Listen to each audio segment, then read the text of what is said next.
सुन लो विनीतिया ऐ मुरली वाले, कर दी जिंदगिया तेरे हवाले।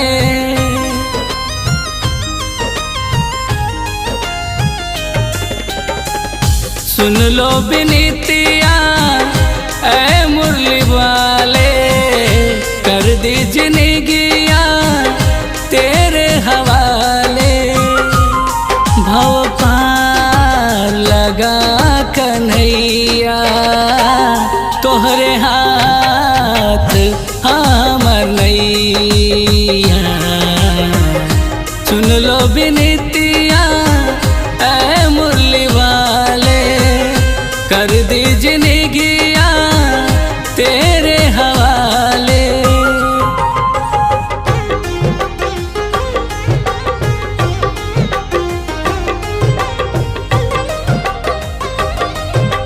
Music by Mukesh Murari.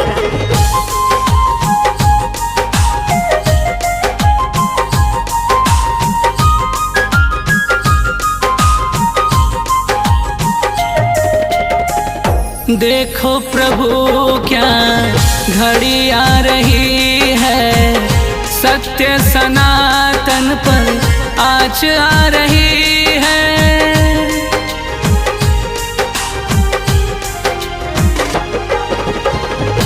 देखो प्रभु क्या घड़ी आ रही है, सत्य सनातन पर आज आ रही है।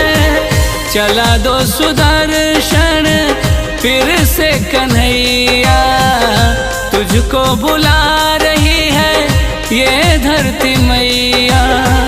चला दो सुदर्शन फिर से कन्हैया, तुझको बुला रही है ये धरती मैया।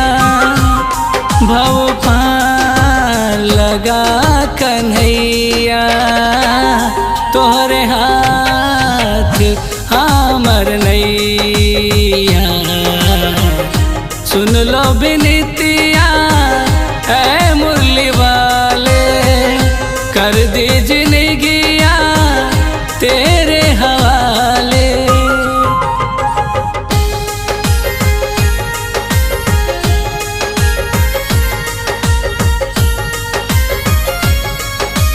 Pandey recording studio Noida.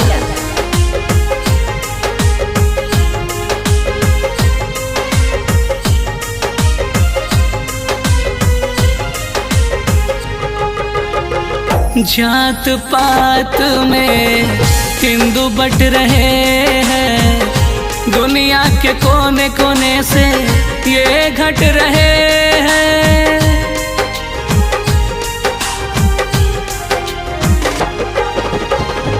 जात पात में हिंदू बट रहे हैं, दुनिया के कोने कोने से ये घट रहे हैं।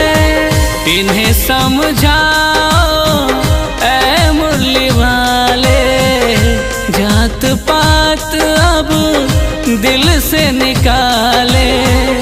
इन्हें समझाओ ऐ मुरली वाले, जात पात अब दिल से निकाले।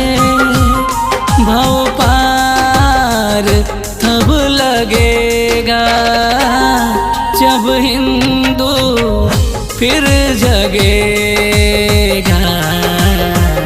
सुन लो विनीत